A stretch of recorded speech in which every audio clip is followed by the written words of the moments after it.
Yeah, first of all, I had a good time between the tour and the Vuelta. I enjoyed being together with my family and enjoy some time with them. But of course, you need to train, and yeah, to be honest, I had a good training period. I did almost everything I wanted. Just had a small setback, but that was really really minor. And yeah, I feel like the shape is good, and I'm ready for the next 3 weeks of racing. What kind of setback, if you want to share? Yeah, sure. I had a small sickness, but yeah, as I said, it was very very minor, and I don't feel like that it affected me. You mentioned your family. You could spend time with them. Are they here at the Vuelta? Are they coming here? Your daughter has a birthday during the Vuelta. Maybe that's an occasion. No, they will stay in Denmark. They will stay at home and yeah, get a bit of how do you say it, rest and just stay at home. Don't do anything. Yeah. A question. Yeah. Okay. Yeah. Yeah. Because back home in Denmark, in these days, a lot of talk about the World Championships and not going. You said that you would like to go if that's still in your plans. And do you have the according vaccinations to go to Rwanda? No, actually, yeah, we decided not to go to the Worlds. It doesn't really fit into the plans. We have decided though that yeah, we want to go for the Europeans instead. We think that, of course, you need to be really fresh and everything to go to the World Championships this year. It really requires a lot from the rider who's participating, and with not knowing how I'm coming out of this Vuelta, and with how I experience it now, then we decided that it was better to not do it, and then say that yeah, I still want to do the European Championships, that I can do that instead, and then have some time after the Vuelta to focus on that. Jonas Sauermill. Yes, please. Hello, Jonas. This is Jonas as well from DR Sporten in Denmark. I would like to ask you, Jonas, how you reflect on the last Vuelta back in 2023 and the result of that, with you and Primus and Sepp Kuss ending up winning it. How do you reflect on the days from the Vuelta in 23 and how it all ended?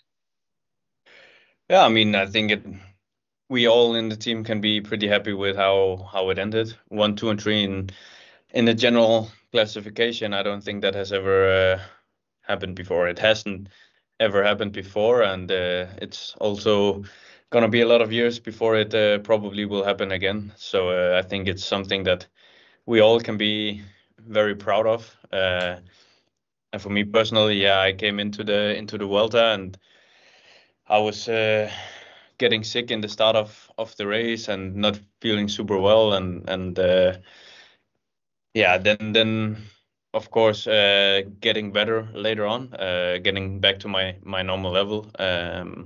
So hopefully this year I won't be getting sick in the start, and then hopefully I can be there from the start on, and then we'll see. A question from Maxime Jacquet. Yeah, hello, Jonas. A question for you. Without Remco, without Tadej, is it easier for you, or do you feel more pressure? Oh, no, to be honest, I don't feel like there's more pressure, because I think if you see it in that way, the Tour de France is the race where the most media, the most everything, where there's actually the most pressure. So compared to the Tour de France and what I've experienced there, it doesn't really feel like there's more pressure. Of course, I'm one of the big favorites here, so there is some pressure, but yeah, I'm just happy to be here and go for the best possible, or yeah, to go for the win. Mark Miseris. Thank you. Back in cycling after, well, must be 12 years, I think. Good to see Grisha and some former colleagues and still colleagues as well. Jonas, you consider yourself one of the favorites. Many people say you are the top favorite for this race. Could being the top favorite be an advantage for you? I mean, I think, of course, if you're the top favorite, it means that you're a good bike rider. So hopefully I can also show that here and turn it into my advantage that everybody says that I'm the big favorite, because then, yeah, hopefully I can be the best guy as well. Hi, thanks for the opportunity. Hi, Grisha. Hi, Jonas. Jonas, a question for you. In your opinion, who can be your main opponents for this Vuelta? Everyone thinks about mainly Almeida or Ayuso, but I would like to know your opinion. And very quickly about your schedule after Vuelta, you spoke about European champs. I was wondering if after the European, in your mind, there is still the space for Tour of Lombardy or not. Thanks a lot. Yep. Yeah, I think, as you say, the main GC contenders will be Ayuso and Almeida. Yeah, I think those are the guys you have to really think about. And I think, yeah, before also Carapaz was a GC contender, but he pulled out of the Vuelta already. So yeah, now it's also because they have two riders. They have two cards to play in the GC, so they have a very strong team. And for now, no Lombardia. Thank you. Mats Hogarth.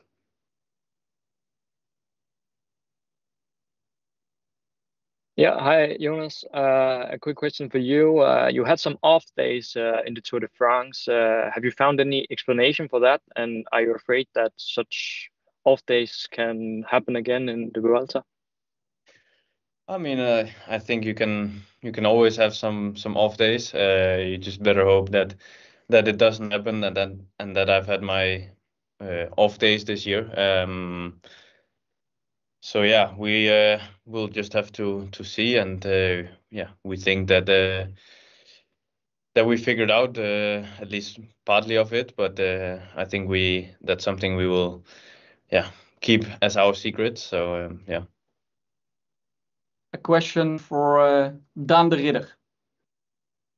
Hi, Jonas. Good to see you. I have a question about the preparation for the Vuelta. In this cycling era, there's mostly a lot of preparation for a big race. For the Tour, you had months to prepare. Now you have, what is it, 3 weeks maybe? Yeah. How difficult is that, and how much of an advantage can it be for someone like Ayuso that he didn't race in the Tour? Well, I think definitely it would be a better preparation to physically to go to altitude. But yes, you also need to have to look at the mental side. So obviously it can be an advantage to not do the Tour de France, I would say. Okay, Jan Pieter, Nieuwsblad. Yes, hi Jonas. I seem to have a problem with my camera, so I will have to stay in disguise. But I think you prepared the Vuelta in Annecy. Was there any particular reason to go there? And despite the illness, were you able to do the load you envisioned beforehand? Thank you. Yeah, I mean it's a nice area around Annecy. It's yeah, it's nice weather there, good climbs. So yeah, I like the area. And yeah, to be honest, I did pretty much everything that I wanted to do training wise. So yeah, I think I had the best possible preparation that I could have for this race. And then there is a question for Christian, BT. Yeah, hi Jonas. In your last Vuelta, it all ended in a lot of drama with both the weather and the security for the riders. And with your crash last year in mind, how do you look forward to racing in Spain again? Thank you. I don't think we had a lot of drama with the weather last time I did the Vuelta. Did we? And It was a bit dark in the TTT. Oh yeah, yeah, exactly, yeah, well, exactly.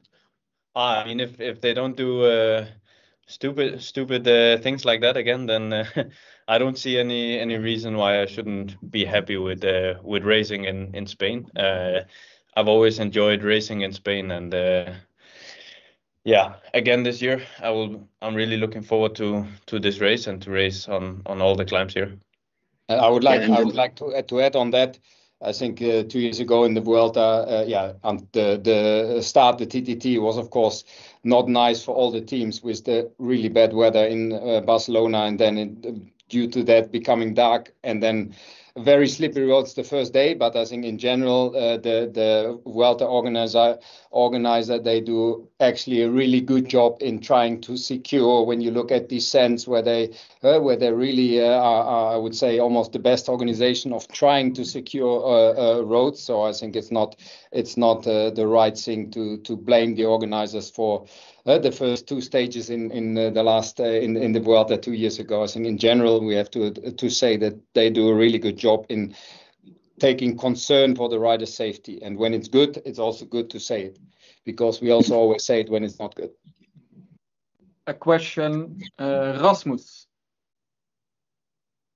Yes, hi Jonas. Just a quick question. Originally it was on the table that Tadej Pogačar would do the Vuelta as well, and I was just wondering, are you happy or sad that Tadej isn't here to do this race against you? I mean, of course, it's always nice to race against Tadej on one hand, but also on the other hand, it's also nice to race where he's not at sometimes. So yeah, I mean, a bit of both. Of course, you want to win, no matter if he's there or not. Of course, it makes it nicer to win when he's in the race as well. But why did you say also it can also be nice when he's not there? Can you elaborate on that a bit? No, I think I said enough about that. All right, thanks. Esteban. Hello, Jonas and Grishka. Do you have a plan to conquer this Vuelta a España? And are there any stages you've picked out? Yes and yes. But of course, we're not gonna sit here and tell what our plan is. We do have a plan, but as I said, yeah, we don't tell it. That would be pretty, stupid to say it. And then for Jonas, what would winning this Vuelta, if you do win it, what would it mean for you personally in terms of your professional career, and both as you personally after fighting the last couple of years? Thanks. And then it was for me. I mean, actually, I always had a lot of goals and in my career, and definitely the Vuelta a España and winning one of those or winning this race is one of those. So I mean, of course, it would be very, very nice for me if I could win this race. Javier. Hi Jonas, hi Grisa. First of all, nice to meet you. I have one question for each one, if it's possible. For Jonas, last time you were here at La Vuelta, you said that you came around your 90 or 95% for your Tour de France form that year. This 2025 year, what would that percentage be? For me, I think it's pretty hard to say anything about that. I think we have to see in the first stages if I'm on 90, 95 or 100%. I guess we'll just have to wait and see. But obviously it's hard to say that you had the best possible preparation, because I did the Tour de France and then this year the Vuelta came very, very shortly after. So we'll just have to wait and see. Julian, Wielerflits. Hi Jonas. I was wondering, are you doing the time trial as well at the European Championships? And I was noticing that a lot of stages have like a flat beginning in the Vuelta and then an uphill finish. Does that make a difference in your preparation? Because like it's only a 20 or 30 minute effort.